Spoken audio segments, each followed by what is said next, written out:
இவ்வளவு பெரிய வாக்கு வாங்குவதெல்லாம் சாதாரணமான விஷயமே இல்லை. இனி தமிழக அரசியல் அவர் மையப்புள்ளியா இருப்பார். இப்ப நீங்க அலட்சியப்படுத்திட்டு இருந்தீங்க, நீ அலட்சியப்படுத்த முடியாதுல்ல. உங்களால் அலட்சியப்படுத்த முடியும் என்று நீங்கள் கருதிய தாவேகா உங்களை பின்னுக்கு தள்ளி முன்னேறி வந்திருக்கிறது என்றால் நீங்கள் மக்கள் அளித்திருக்கிற தீர்ப்பை புரிந்து கொள்ள வேண்டும், பாடத்தை புரிந்து கொள்ள வேண்டும்.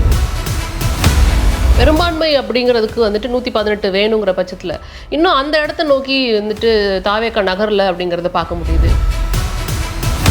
இரண்டு பெரும் கழகங்களும் இந்த தேர்தலில் விஜய் அவர்கள் ஒரு பொருட்டே இல்லை என்பதை போல இந்த அளவுக்கு வந்திருப்பது என்பது பிரமிப்பூட்டக்கூடிய விஷயமாக நான் பார்க்கிறேன். மக்கள் ஒரு மௌன புரட்சியை நிகழ்த்தியிருக்கிறார். விஜய் கேம்பெயினுக்கு பெரிய கூட்டம் வருகிறது என்று தெரிந்தவுடன் எந்த பொது தேர்தலிலும் இல்லாத அளவுக்கு திமுகவும் அதிமுகவும் அசுர பலம் காட்டுகிற அளவுக்கு பணத்தை வாரி இறைத்தன. எப்படி 10,000 கோடி ரூபாய் இருக்கு.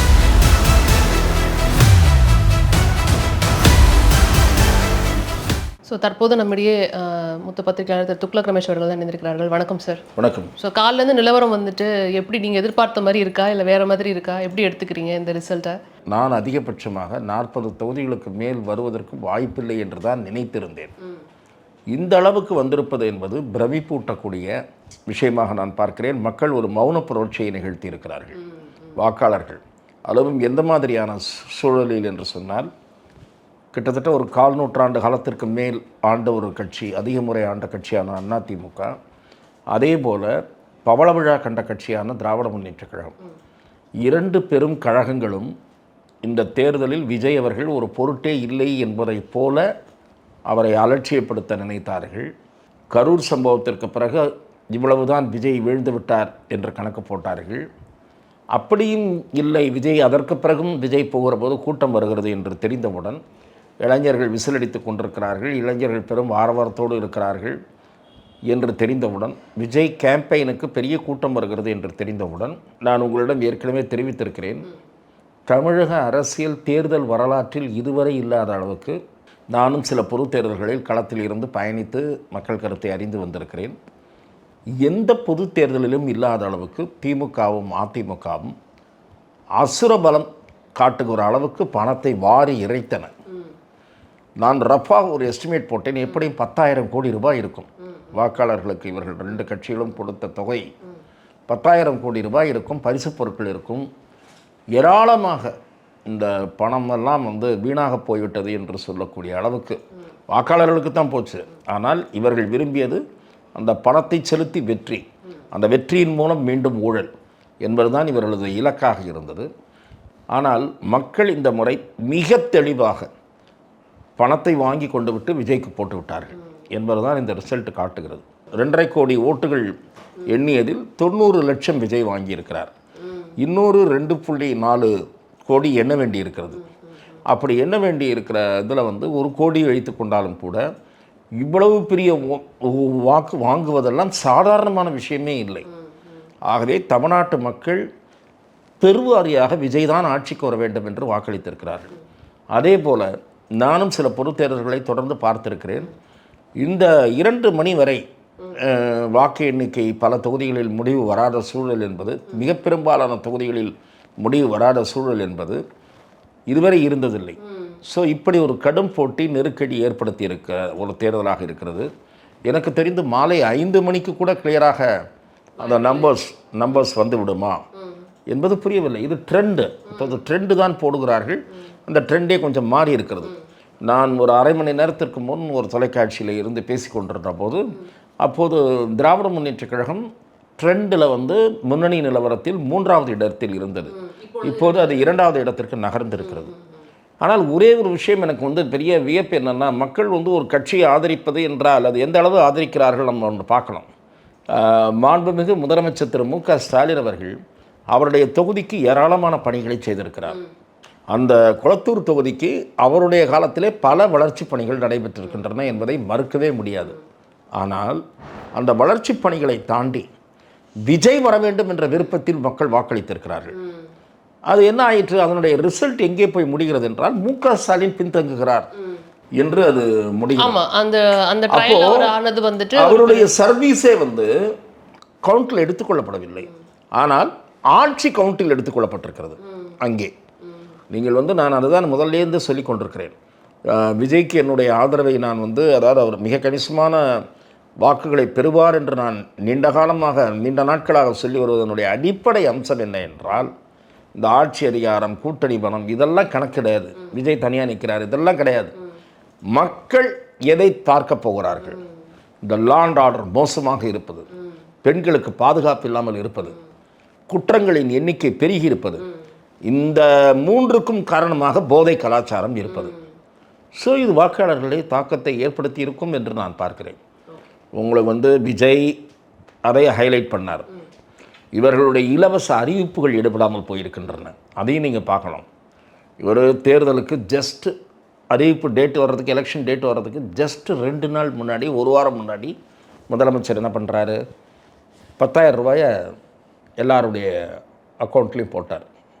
10,000 ரூபா தான் நினைக்கிறேன், 5,000 ரூபாய். அதாவது இல்லை, அதை தவிர ஒரு அமௌண்ட் போட்டார். 3 மாத ஒரு நிவாரணம் போட்டார். அப்புறம் அந்த இதை சேர்த்து போட்டாங்க. அப்புறம் பார்த்திங்கன்னா இவங்க நிறைய ஃப்ரீபீஸ் அனௌன்ஸ் பண்ணுறாங்க. 8,000 ரூபா கூப்பன், 10,000 ரூபா ஃப்ரிட்ஜு. மக்கள் இதெல்லாம் பொருட்படுத்தவே இல்லை. அவர்கள் ஆட்சி மாற்றத்தை விரும்பியிருக்கிறார்கள். திராவிட கட்சிகளை இந்த தேர்தலில் மக்கள் நிராகரித்திருக்கிறார்கள். புதிய மாற்று சக்தி இன்றைக்கு தமிழக அரசியலில் உருவாகி இருக்கிறது என்று நான் கூறி வந்தேன். விஜய் ஒரு அலட்சியப்படுத்த முடியாத எழுச்சிமிக்க அரசியல் சக்தி என்று சொன்னேன். அது மக்கள் அளித்திருக்கிற தீர்ப்பின் மூலம் நிரூபணமாகி இருக்கிறது என்று தான் நான் இதை பார்க்கிறேன். கிட்டத்தட்ட வந்து 25% தான் சொன்னீங்க. 40 சீட்லாம் வாங்குவாங்களா அப்படிங்கிறது ஒரு பெரிய கேள்விக்குறியாக இருந்ததுன்னு சொன்னீங்க. உங்களுக்கு இந்த விஷயம் ஆச்சரியத்தை ஏற்படுத்தியிருக்கு அப்படின்னா அது எதன் காரணமாக நடந்திருக்கும்னு நீங்கள் நினைக்கிறீங்க? அதுதான், ஆட்சி மாற்றம் வேண்டும் என்பதில் மக்கள் முடிவாக இருந்திருக்கிறார்கள், உறுதியாக இருந்திருக்கிறார்கள். அந்த ஆட்சி மாற்றத்தை ஏடிஎம்கேக்கு கொடுக்க விரும்பவில்லை என்று நமக்கு தெரிகிறது. விஜயே வந்து அதை சட்டையராக சொன்னார். அந்த சட்டையர் ரொம்ப பெரிய அளவில் எடுபட்டிருக்கிறது என்று நான் பார்க்கிறேன். ஒன்று நீ இல்லைன்னா நான், நம்ம 2 பேருக்கு நடுவில் இன்னொரு ஆளை விட்டுறக்கூடாது அப்படின்னு நினைக்கிறாங்க அப்படின்றதெல்லாம் விஜய் சொன்னார், கூட்டத்தில் சொன்னார். ஆகவே மக்களும் அதை சிந்தித்திருக்கிறார்கள். என்ன இவங்க 2 பேருக்கு தமிழ்நாடு பட்டா போட்டு கொடுத்துருக்கிறதா என்ற கேள்வி மக்கள் மனதிலும் எழுந்திருக்கிறது. அதனுடைய அடையாளம்தான் விஜய் இவ்வளவு சீட்டு வாங்குவது. நீங்கள் மெஜாரிட்டிக்கு ஷார்ட் ஆகிறாரா இல்லையா அதெல்லாம் வேறு விஷயம். உங்கள் 2 பேரையும் தூக்கி கடாசிட்டு அவர் வந்துட்டார், மக்கள் மனதில் நிற்கிறார். அப்படின்னும் போது இனி தமிழக அரசியலில் அவர் மையப்புள்ளியாக இருப்பார். இப்போ நீங்கள் அலட்சியப்படுத்திட்டு இருந்தீங்க, இனி அலட்சியப்படுத்த முடியாதுல்ல. இப்போ அவர் சொல்லிட்டு இருந்தார், ஒன்று டிஎம்கே இன்னொன்று தாவேக்கான்னு சொல்லிட்டு இருந்தார். தேர்தலுக்கெல்லாம் அப்படி தான் இருக்கும், மற்றவங்களா. இப்போ எப்படி இருக்கும்னா ஒன்று தாவேக்கா இன்னொன்று யாருன்னு தான் இருக்கும். நிச்சயமா இப்போ அப்படி மாறி போச்சு. இனிமேல் நீங்கள் 2வது, ஃபஸ்ட்டு தாவேக்கா 29ல் பேசும்போது அப்படி தான் பேசுவார்கள். அந்த நீங்கள் உங்களால் அலட்சியப்படுத்த முடியும் என்று நீங்கள் கருதிய தாவேகா உங்களை பின்னுக்கு தள்ளி முன்னேறி வந்திருக்கிறது என்றால் மக்களுடைய பேராதரவோடு வந்திருக்கிறது என்றுதான் நீங்கள் மக்கள் அளித்திருக்கிற தீர்ப்பை புரிந்து கொள்ள வேண்டும், பாடத்தை புரிந்து கொள்ள வேண்டும் என்று 2 திராவிட கட்சிகளுக்கும் நான் சொல்லுகிற செய்தி. பெரும்பான்மை அப்படிங்கிறதுக்கு வந்துட்டு 118 வேணுங்கிற பட்சத்தில் இன்னும் அந்த இடத்த நோக்கி வந்துட்டு தாவேக்கா நகரில் அப்படிங்கிறத பார்க்க முடியுது. கிட்டத்தட்ட வந்துட்டு திமுகவும் அதிமுகவும் நம்பர்ஸ் வைஸ் பார்த்தீங்கன்னா ரொம்ப பெருசாக டிஃப்ரென்ஸ் இல்லை. 65, 64, 61, 66 இப்படி தான் போயிட்டு இருக்குங்கிறத பார்க்க முடியுது. இதில் 2ஆம் இடத்துக்கும் யார் வந்து நிற்க போகிறாங்கங்கிறது தெரியல. முதல் இடத்துல இப்போ தாவேக்கா இப்போ வரைக்கும் வந்து பொசிஷன் பண்ணியிருக்காங்க. அதிமுகவும் நீங்கள் சொல்லுவது கூட்டணியோடு சேர்ந்து அதையும் கவனத்தில் கொள்ள வேண்டும். நிச்சயமாக இவர் தனியாக தனிப்பெரும்பான்மையோட தனியாக இருக்கிறாங்க. அவங்களும் கூட்டணியோட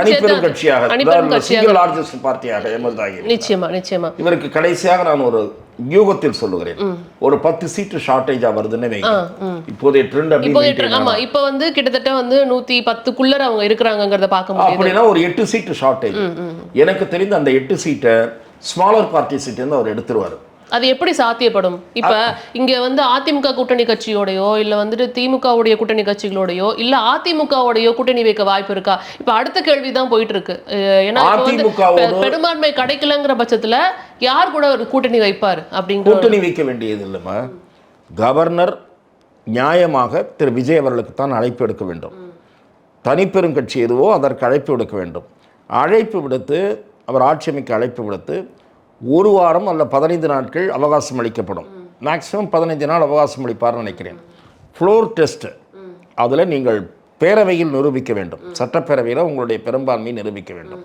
அந்த இடைப்பட்ட காலத்திற்குள் ஆட்சி அமைக்கக்கூடிய ஆதரவை யாரிடமிருந்து பெறலாம் என்று அநேகமாக இன்று நாளையே கூட திரு விஜய் அவர்கள் கட்சியினுடைய முன்னணி தலைவர்கள் எல்லாம் சென்னை வந்த பிறகு அவர்களோடு அந்த ஆலோசனையை மேற்கொள்வார். எனக்கு தெரிந்து அதிமுகவிடம் நம்பர் அதிகமாக இருப்பதால் அதிமுகவிடம் இருந்து ஆதரவை கோருவார் என்று நான் எதிர்பார்க்கவில்லை. ஏனென்றால் திராவிட முன்னேற்ற கழகத்தைப் போலவே அதிமுகவை விமர்சித்திருக்கிறார், பாரதிய ஜனதாவை விமர்சித்திருக்கிறார். ஆனால் திமுகவினுடைய இதர கூட்டணி கட்சிகளையோ அதிமுகவில் இருக்கக்கூடிய பாமகவையோ அவர் எதுவும் விமர்சிக்கவில்லை. அவர்களோடு அவருக்கு விரோதமும் இல்லை. இரண்டாவது இன்னொரு அம்சத்தையும் நீங்கள் பார்க்க வேண்டும். விடுதலை சிறுத்தைகள் அல்லது பாட்டாளி மக்கள் கட்சி அல்லது காங்கிரஸ், இந்த 3 கட்சிகளும் ஆட்சியில் பங்கு வேண்டும் என்பதை வலியுறுத்திய கட்சிகள். அண்டர்லைன். நீங்கள் ஆட்சியில் பங்கு என்கிற தூண்டிலை முதலில் விஜய் வீசினார். அப்போது இவர்கள் சேரவில்லை. இப்போது ஆட்சியில் பங்கு தர வேண்டிய சூழல் விஜய்க்கு உருவாகலாம். தான் ஆதரவை எதிர்பார்க்கிற கட்சிக்கு மந்திரி சபையில் இடம் அளிக்கிறேன் என்ற உறுதிமொழியை அளித்தால் அவருக்கு யாருடைய ஆதரவு வேண்டுமானாலும் கிட்டலாம். திருமாவளவன் ஆதரவு கிட்டலாம், அல்லது அன்புமணியினுடைய ஆதரவு கிட்டலாம். எவ்வளவு நம்பர் ஷார்ட்டேஜ் என்பதை பொறுத்து இருக்கிறது. ஒரு இஸ்லாமிய கட்சி கூட ஆதரிக்கலாம், அவர்கள் யாராவது வெற்றி பெற்றிருந்தால்.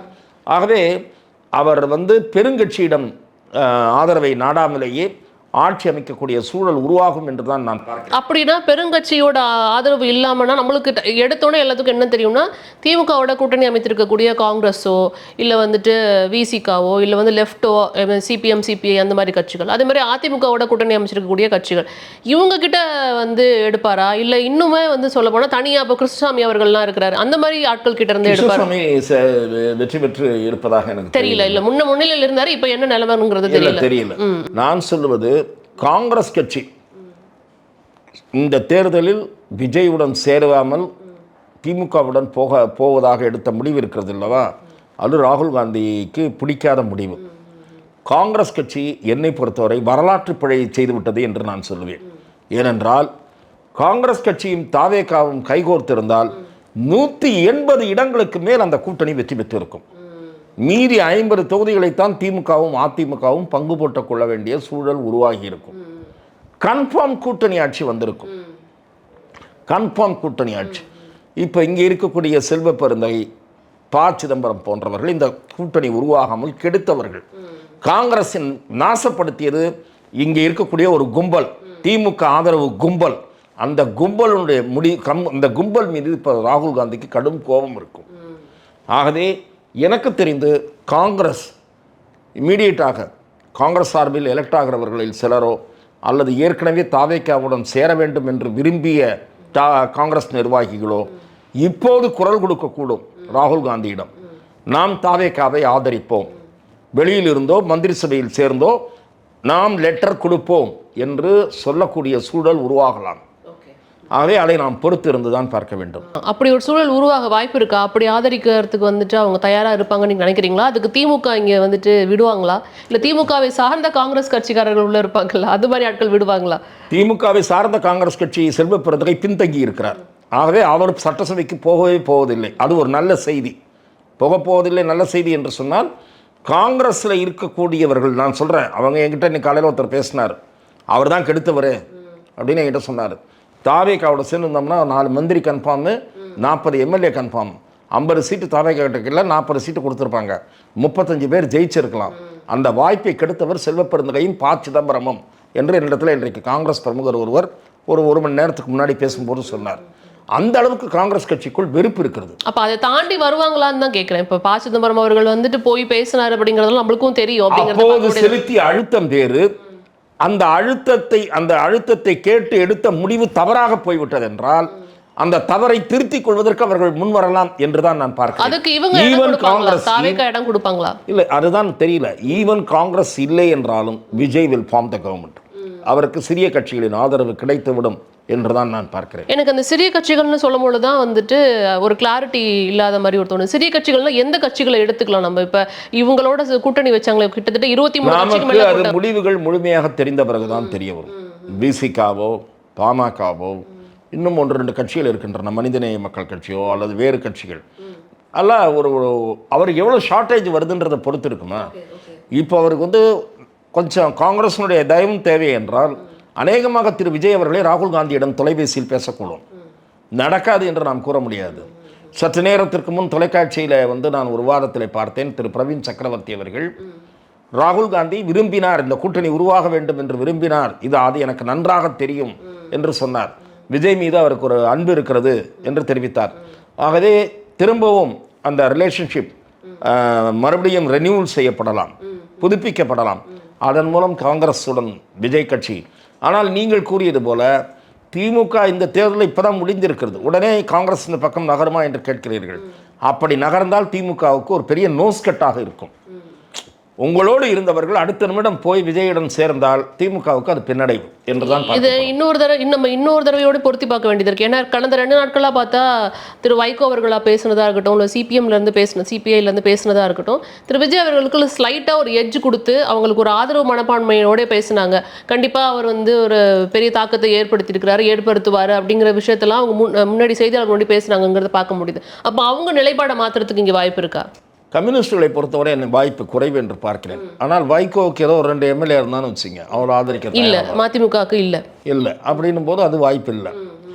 இவர்களுக்கு என்னன்னா களத்தில் இருந்ததை இப்போது பேசுகிறார்கள்மா. அவர்களுக்கும் அதிருப்தி இருந்தது, அவர்களுக்கு உள்ளுக்குள்ளே அதிருப்தி இருந்தது. கேட்ட சீட்டை கொடுக்கல, கேட்ட நம்பர் கொடுக்கல, உதயசூரியில் நிற்கணும்னு ஃபோர்ஸ் பண்ணாங்க, கம்யூனிஸ்டுகளுக்கு சீட்டை குறைச்சாங்க. இந்த அதிருப்தியெல்லாம் இருக்குது மனசுக்குள்ள. அதை இப்போ காட்டுறாங்க, அதை இப்போ வெளிப்படையாக காட்டுறாங்க. ஸோ கூட்டணி கட்சியாக இருந்துட்டு விஜய்க்கு நல்லா இருக்குது செல்வாக்குன்னாங்கன்னா என்ன அர்த்தம்? உங்கள் மேலே இருக்கிற கடுப்பை வெளியே காட்டுறாங்கன்னு அர்த்தம். ஆகவே அவர்கள் என்ன ஸ்டாண்ட் எடுப்பாங்கன்றது, என்ன நம்பர் ஷார்ட்டேஜ் ஆகுது, இவங்க கையில் என்ன நம்பர் வருது என்பதை பொறுத்து இருக்கிறது என்று தான் நான் பார்க்கிறேன். இப்போ எல்லாரும் பேசக்கூடிய விஷயம் இங்கே வந்தோடனே நிறைய பேர் இன்றைக்கி பேசுனது என்னென்னா, சென்னையில் கிட்டத்தட்ட நிறைய இடங்களில் தாவேக்கா தான் முன்னிலை. அதாவது காலையிலலாம் 16க்கு 16 முன்னிலை. இப்போ என்ன நிலவரங்கிறத நம்ம தெரிஞ்சுட்டு தான் பேசணும். ஸோ 16க்கு 16 முன்னிலை இருந்தது அப்படிங்கிறத பார்க்க முடிஞ்சிச்சு. இப்போ சென்னையில் ஒரு பெரிய டென்ட் ஏற்படுத்தியிருக்கிறாங்களா மற்ற கட்சியினருக்கு தாவேக்கா? சென்னையில் தாவேக்கா பல தொகுதிகளில் 2வது இடத்தில் திமுகவுக்கு நெருக்கமான போட்டி ஏற்படுத்தும் என்று எங்கள் பத்திரிகையில் நாங்கள் எழுதியிருந்தோம். ஆனால் இப்போது முதலிடம் திமுகவை 2வது இடத்திற்கு தள்ளியிருக்கிறார்கள் என்றால் இது நீண்ட காலத்திற்கு பிறகு நடந்திருக்கக்கூடிய விஷயம். முன்பு செல்வி ஜெயலலிதா அவர்களுடைய காலத்தில் இதே மாதிரி சென்னையில் 2 தொகுதியிலே என்னமோ தான் திமுக ஜெயிச்சது, மீதியெல்லாம் அதிமுக ஜெயிச்சது. 2-3 தொகுதியில் தான் திமுக ஜெயிச்சது. அது ரிப்பீட் ஆகுது, ஹிஸ்ட்ரி ரிப்பீட்டிங் இட் செல்ஃப்ன்ற மாதிரி. ஆகவே சென்னை என்பது திமுக கோட்டை என்பது தகர்க்கப்பட்டிருக்கிறது. இது ஆளுங்கட்சிக்கு கிடைத்திருக்கக்கூடிய பலத்த அடி. இன்னொன்று நான் சொல்லுகிறேன்மா, தாவேக்கா நீங்கள் இவ்வளோ சீட்டில் ஜெயிச்சிருக்காங்கல்ல, இது ஒரு சாதாரணமான விஷயமே இல்லை. ஏன் கேட்டீங்கன்னா பெரும்பாலானவர்கள் புதிய வேட்பாளர்கள், ஒடுக்கப்பட்ட சமூகத்தை சேர்ந்தவர்களுக்கு அதிக வாய்ப்பளித்தவர் விஜய் தான். இவங்க சமூக நீதி பேசுகிற கட்சிகள் வாய்ப்பளிக்கிறார், விஜய் தான் அதிக வாய்ப்பளித்தார். அதே மாதிரி பொருளாதாரத்தில் நலிந்த நிலையில் இருப்பவர்களுக்கு வாய்ப்பளித்தார்.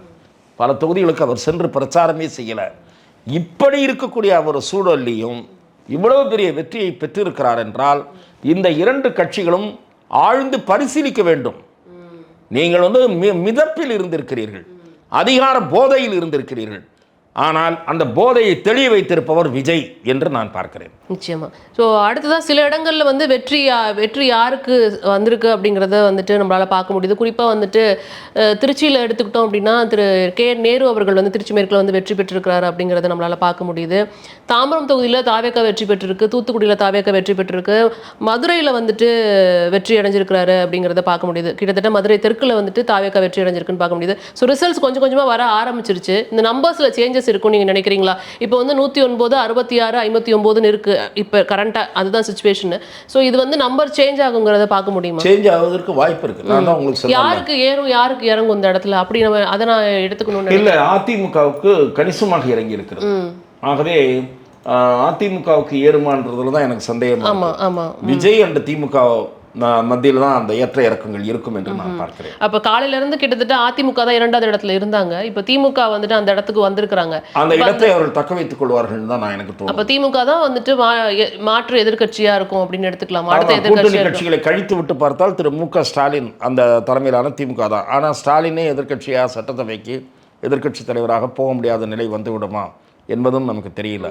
2வது, மிக உறுதியான வெற்றி பெற்றக்கூடியவர்கள் ஒரு தீர்மானமாக சில பேரை முடிவு பண்ணிடுறாங்க. அவர்கள்லாம் தோல்வி முகத்தில் இருக்கிறார்கள் இப்போது ட்ரெண்டிங் ரிசல்ட்டை பொறுத்த மட்டும். இவர் தோக்க முடியாது, அவர் தோக்கவே மாட்டார், இவர் தோக்கவே மாட்டாருன்னாங்க பாருங்கள்.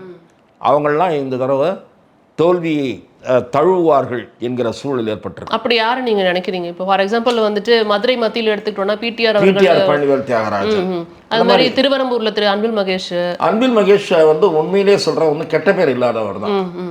கெட்ட பேர் இல்லாதவர். அங்கே வந்து பார்த்தீங்கன்னா திமுகவில் இருந்த ஒரு எதிர் கோஷ்டியை சேர்ந்தவர் தாவேகாவுக்கு கடைசி நேரத்தில் போய் அவர்தான் போட்டியிடுகிறார். சொல்கிறேன், அவர் கடும் போட்டி ஏற்படுத்துகிறார். அப்படி கெட்ட பேர் இல்லாதவர்களே கூட இதுவாகுது உங்களுக்கு கடுமையான போட்டி.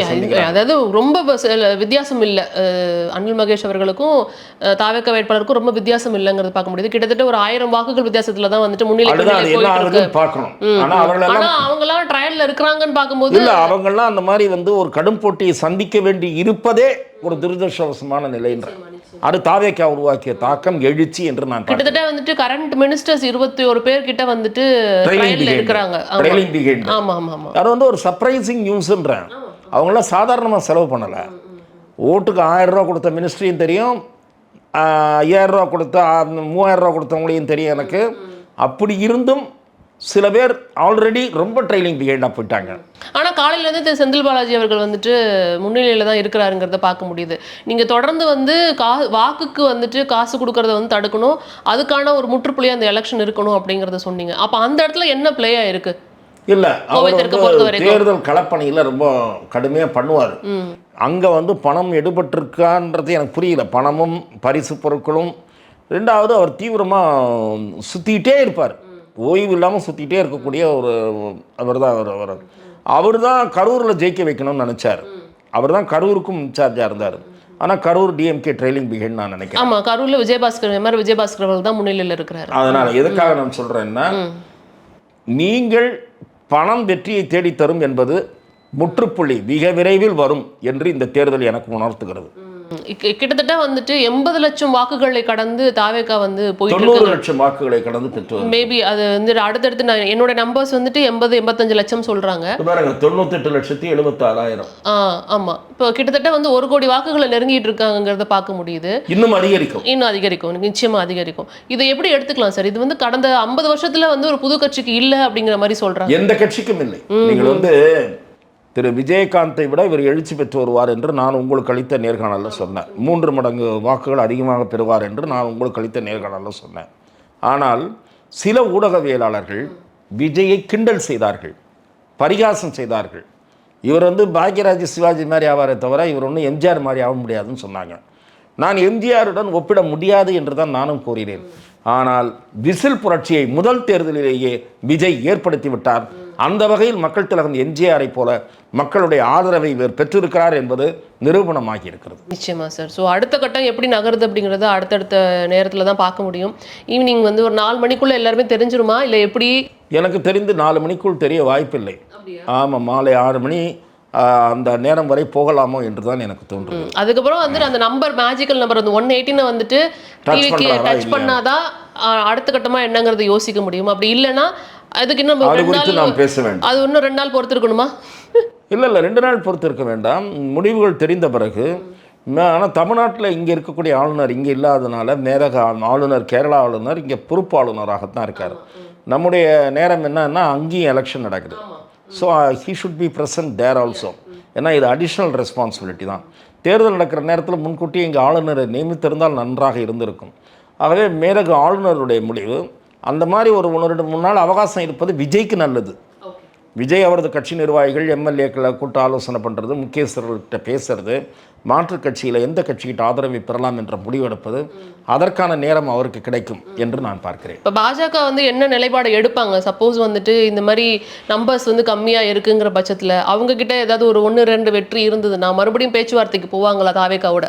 எனக்கு தெரிந்து அதற்கான வாய்ப்புகள் குறைவு என்று நான் பார்க்கிறேன். ஏனென்றால் பாரதிய ஜனதாவை அரசியல் ரீதியாக தனது எதிரியாக பிரகடனப்படுத்திவிட்ட விஜய் அதிமுகவிடமிருந்தே ஆதரவை பெறுவதில் அவர் தயக்கம் காட்டுவார், யோசிப்பார் என்று நான் கூறி வருகிற நிலையில் பாஜகவின் ஆதரவை அவர் பெறுவாரா என்பதில் எனக்கு மிகுந்த சந்தேகம் இருக்கிறது. நிச்சயமா சார், பொறுத்திருந்து பார்க்கலாம். யார் ஆட்சி அமைக்குவாங்க, எப்படி ஆட்சி அமைப்பாங்க அப்படிங்கிறத அடுத்த கட்டத்தில் நகர்வுகளில் பார்க்கலாம் சார். நேரத்திற்கு நன்றி. வாய்ப்புக்கு நன்றி. Thank you sir.